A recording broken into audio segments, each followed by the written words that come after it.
The winter wind clawed through the valley with a bitterness that felt personal, as if the night itself bore a grudge against the living. Snow drifted in heavy sheets across the earth, swallowing the trail that wound between the hills, erasing all evidence of travelers who had dared to pass. The world was silent except for the groaning of the pines and the faint rattle of an old wagon making its way toward nowhere. Inside that wagon, beneath a torn canvas cover, huddled a boy no older than 12. His clothes were thin, his shoes worn through, and his breath puffed in pale clouds that faded as quickly as they appeared. He had no name anyone cared to remember. To the ranchers who passed him by, he was simply the Orphan. He had learned long ago that names were fragile things, easily stripped away. His parents had been gone since he was small fever taking his mother, a mining accident swallowing his father.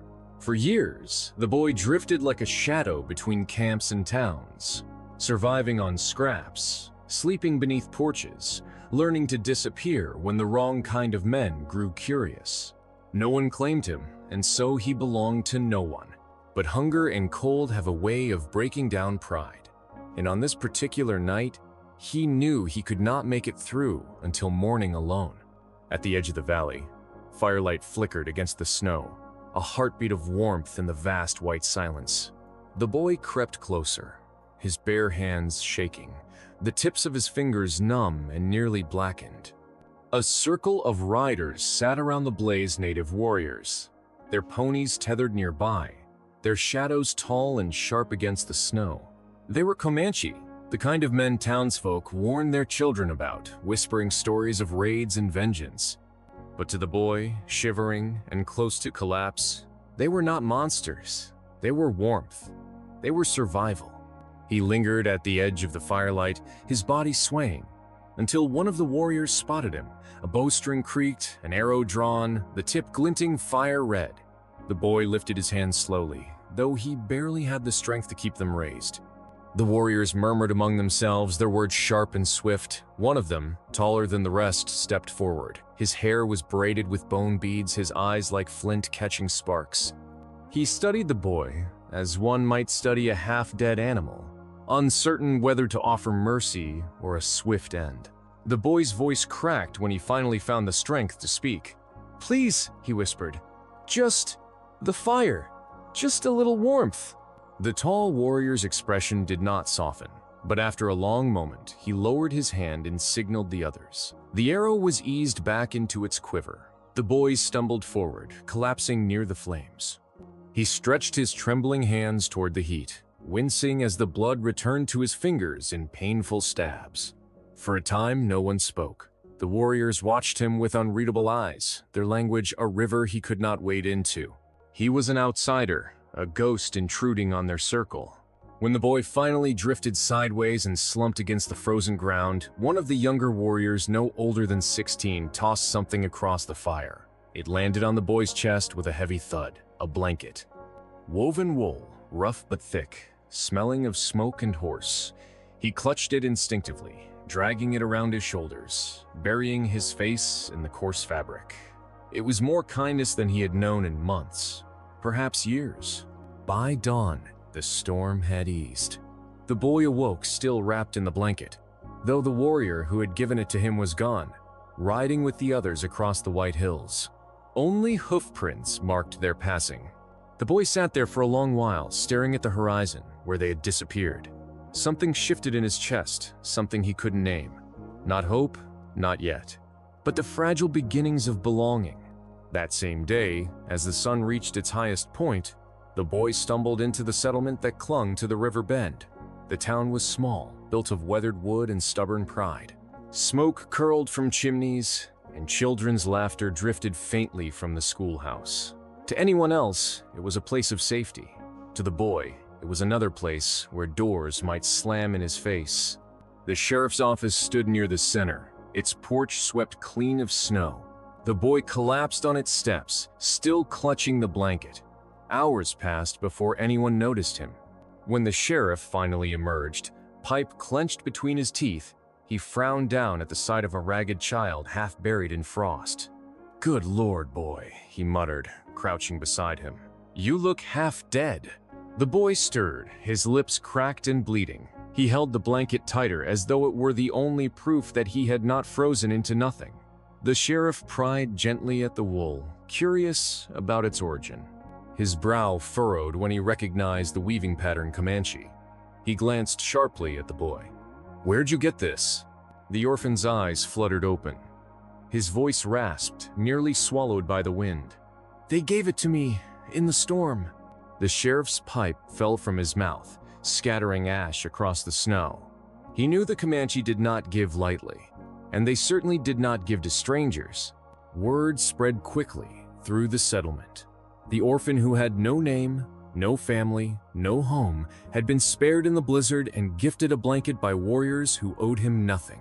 By evening, men and women gathered outside the sheriff's office, their whispers laced with awe and suspicion. Some muttered that the boy was cursed, marked for something beyond their understanding. Others believed he had been chosen, though for what, no one could say. But in the Comanche camp, far beyond the hills, the story had already taken root. The young warrior who had offered the blanket spoke of the boy's desperation, his quiet dignity, even in the face of death. Around the fire, the elders listened.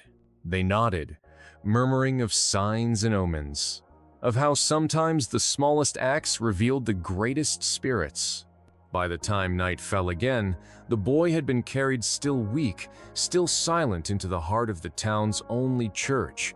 He lay on a cot beneath the worn rafters, the blanket tucked around him like armor. The preacher stood nearby, hands folded, eyes filled with something between pity and fear. Outside, the snow fell once more, veiling the world in white silence. And in that silence, destiny shifted. The boy, who had never been claimed, who had never been called by name, had unknowingly stepped onto a path that would not only change his life, but would alter the balance between settlers and warriors forever. The act of sharing a single blanket in the cold, an act so small, so human, was about to ignite something far larger, something that no one in that valley could yet see coming. The days that followed blurred together for the orphan, a haze of fever and half-remembered dreams. The church walls held the echoes of hymns long past, though the boy was too weak to rise and explore. His body shook with the memory of the storm, and more than once the preacher thought he would not survive. Yet through every night he clung to the blanket. Its weight anchored him to the world. Its scent smoke, leather, horse reminded him that somewhere beyond the white wasteland, men had seen him and not turned away. That reminder was enough to keep him alive. By the third morning, his fever broke. The boy sat up, the blanket draped over his shoulders, his skin pale but his eyes bright, with a hunger deeper than food. The preacher, a weary man with a crooked back, brought him a bowl of thin broth. He studied the boy as he ate, slow and careful, as if afraid the food might vanish. "What's your name, son?" the preacher asked gently. The boy hesitated. He could have said Jacob or Samuel or any of the names he'd borrowed in other towns, but none of them had lasted. None had truly been his. Finally, he lowered his eyes and whispered, "I don't know anymore." The preacher's heart twisted at the words. He nodded slowly, unwilling to press. "Then perhaps it's not for us to name you. Perhaps it's for the Lord, or for the people whose path you'll walk." That same afternoon, riders appeared on the horizon. Hooves drummed across the frozen ground as the townsfolk gathered nervously in the square. They were Comanche, their ponies strong and lean, their faces painted with ash and red earth. At their head rode the tall warrior from the storm, the one whose eyes had burned like flint when he first saw the orphan. The crowd tensed, hands drifting to rifle stocks. But the warriors made no move to draw weapons. They rode with purpose, not aggression. The tall warrior dismounted before the church, his boots crunching in the snow. He spoke in his own tongue, his words deep and steady, then gestured toward the door. The townsfolk exchanged uncertain glances. Finally, the sheriff stepped forward, translating haltingly what little he understood. "They asked for the boy," he said, his voice low. "They say he belongs to them now." A murmur rippled through the crowd. "Belongs? What could that mean?" The preacher stood protectively at the door, his frail body barring the way. "He's a child," he said firmly, "an orphan with no one. You cannot just come and claim him." The warrior's eyes never wavered. He spoke again, this time more forceful, and reached into his saddlebag. From it, he drew another blanket identical in weave to the one wrapped around the boy. He laid it across the snow at the preacher's feet, a symbol, a declaration. Inside the church, the orphan clutched his blanket tighter, his heart pounding. He could hear their voices outside, feel the weight of the moment pressing against the wooden walls. For the first time in his life, someone wanted him. Not as a mouth to feed, not as a burden to be pitied, but as something else, something he could not yet name. The preacher's jaw tightened. He turned to the boy, who stared back at him with wide, uncertain eyes. "Do you want to go with them?" the old man asked softly. "This must be your choice." The boy looked down at the blanket, running his fingers over its rough weave. In that moment, he remembered the firelight, the circle of warriors who had not turned him away. He remembered how death had nearly claimed him, and how a single gesture, a gift freely given, had saved him. Slowly, he nodded. The preacher closed his eyes, whispering a prayer under his breath. When he opened them again, he stepped aside. The boy rose, legs trembling, and walked to the door. The crowd parted as he emerged, his bare feet pressing into the snow. The tall warrior studied him, then placed a hand on the boy's shoulder. It was not a question. It was an acceptance. That night, for the first time in his memory, the orphan did not sleep alone. He lay beneath a sky thick with stars, wrapped in the warmth of the campfire, the murmur of voices around him like a lullaby. The Comanche camp was alive with sound, the lowing of horses, the crackle of flames, the soft drumming of hands on hide. Yet amid the unfamiliarity, the boy felt something he had never known: safety. The days that followed were filled with lessons. The warriors showed him how to care for the ponies, how to braid their manes and check their hooves for stones. They taught him to listen not just with his ears, but with his eyes and heart to the movements of the land, the language of the wind. The boy absorbed it all with the desperation of someone who had always been overlooked, desperate to prove he was worthy of their gift. Still, whispers followed him. Some of the younger men eyed him with suspicion, their words sharp. Why take in a white orphan? Why offer him the symbols of their people? Was this not a betrayal of blood and tradition? The tall warrior silenced them with a glance, but the tension hung like smoke. One evening, as the fire burned low, the boy sat beside the elder of the camp, a man whose hair was silver, whose face was lined with years of wisdom. The elder studied him quietly, then spoke in careful words that the tall warrior translated. "A blanket is not only warmth," he said, "it is belonging. When one is given, it means you are not outside the circle. It means you are seen." The boy swallowed hard, his throat tight. "But why me?" he asked. "I am no one." The elder's eyes softened. "Because even no one can become someone when he shares what little he has. We saw how you clung to life, how you did not take but only asked. That spirit is stronger than blood."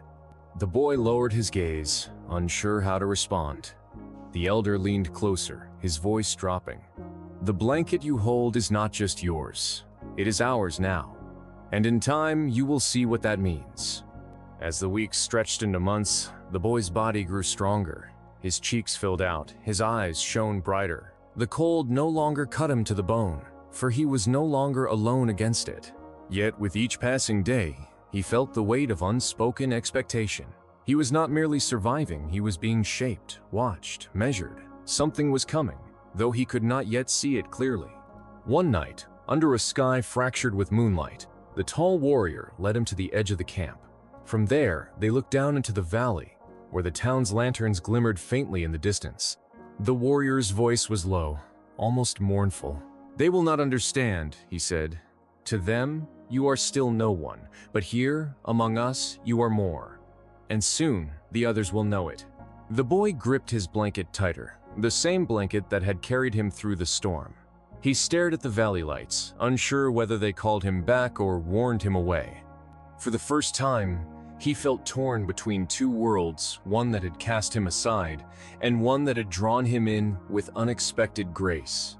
What he could not know then was that fate had already chosen. The storm, the fire, the gift of wool and warmth, all of it had been the beginning.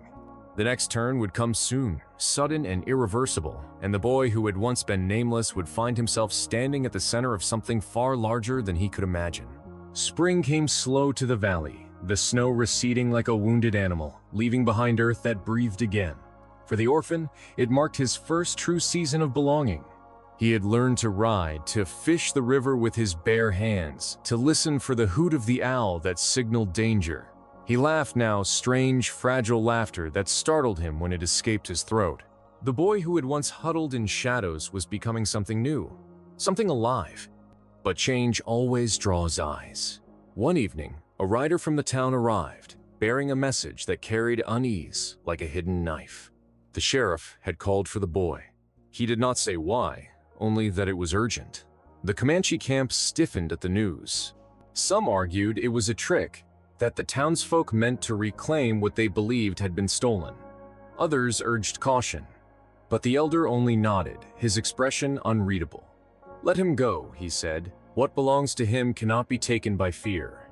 The boy rode with the tall warrior beside him, the blanket strapped across his shoulders. When they entered the town square, silence rippled outward. Children stared, women whispered behind hands.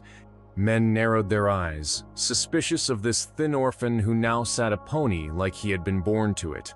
The sheriff waited at the steps of the church, his pipe clenched in his teeth, his face shadowed by thought. Inside the church, the townsfolk gathered. The preacher stood near the altar, hands shaking as he held a folded letter. He read aloud, his voice cracking. The letter had come from the territorial governor himself. A treaty was to be signed in 2 days' time between the settlers and the Comanche. A fragile peace after years of violence. Both sides were wary, both scarred by too many graves. Yet the governor's envoy had written one strange condition, that the meeting could only take place if the orphan, the nameless boy who had survived the storm, was present. The room erupted in confusion. Why him?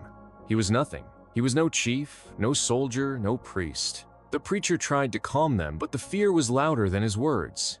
Some accused the boy of witchcraft. Others said the Comanche had bewitched him to be their pawn. Through it all, the boy stood silent, clutching his blanket like a shield. He did not understand either. But deep inside, something stirred a whisper that perhaps all of this was not accident. The tall warrior placed a steady hand on his shoulder. "Do not fear," he murmured in the boy's ear. "The fire chooses its own smoke." 2 days later, the valley filled with riders. Settlers came from the east, Comanche from the west. They faced one another in the meadow, a line of suspicion and history between them. At the center, a table had been set, rough-hewn wood laid across stones, papers waiting for signatures, but tension pulsed in the air. One wrong word, one wrong movement, and peace would die before it was born. The governor's envoy, a man in a dark coat, rose to speak. His voice carried across the meadow. "We stand at the edge of blood and fire. Too many sons buried, too many daughters wept for. Today, we end it. But only if both sides can see what binds them." He turned, and with deliberate weight, beckoned the orphan forward. The boy's legs shook as he stepped into the open. Hundreds of eyes burned into him, white settlers, Comanche warriors, men hardened by war. The wind tugged at his blanket, the same one given to him in the storm. Slowly, he unwrapped it from his shoulders and held it high for all to see. A murmur rippled through the meadow. The pattern was unmistakable, woven by Comanche hands, yet clutched in the arms of a white child. It was a symbol no one could deny, belonging that crossed the line drawn in blood.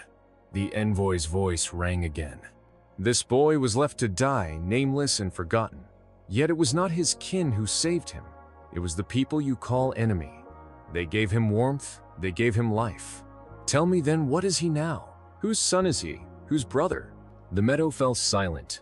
The boy's chest heaved, and for the first time, he found his voice. "I was no one," he said, his words trembling but clear. "I had nothing. But when the storm came, they gave me a blanket. And with it, they gave me a place in the world. I am not yours, and I am not theirs.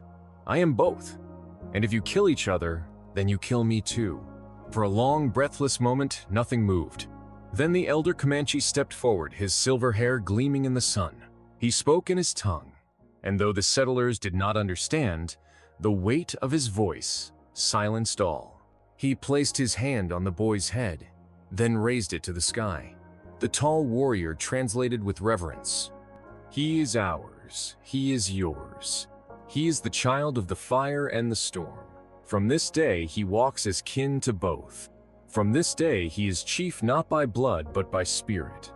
A sound rose then low, steady, like thunder rolling across the land. The Comanche beat their hands against their chests, honoring the boy as one of their own. And slowly, though with hesitation, the settlers followed, clapping hands together in uneasy unity. The papers were signed, the treaty sealed. But more than that, a bridge had been built that no words alone could have made. That night, under the stars, the boy sat by the fire once more. The blanket lay across his shoulders, but it felt different now. No longer just a gift of mercy, it was a crown. The tall warrior sat beside him, silent, watchful. At last he spoke. "You began with nothing, and so you will never forget what everything is worth. That is why you were chosen." The boy stared into the flames, their light dancing in his eyes. For the first time in his life, he did not feel like an orphan. He did not feel like no one. He felt the weight of something far greater, the responsibility of belonging not to one world, but to two. And though the road ahead would be long and heavy, he did not shrink from it, for he knew what a single act of kindness could do. He had been saved by a blanket, and in return he had become the thread that bound two nations together.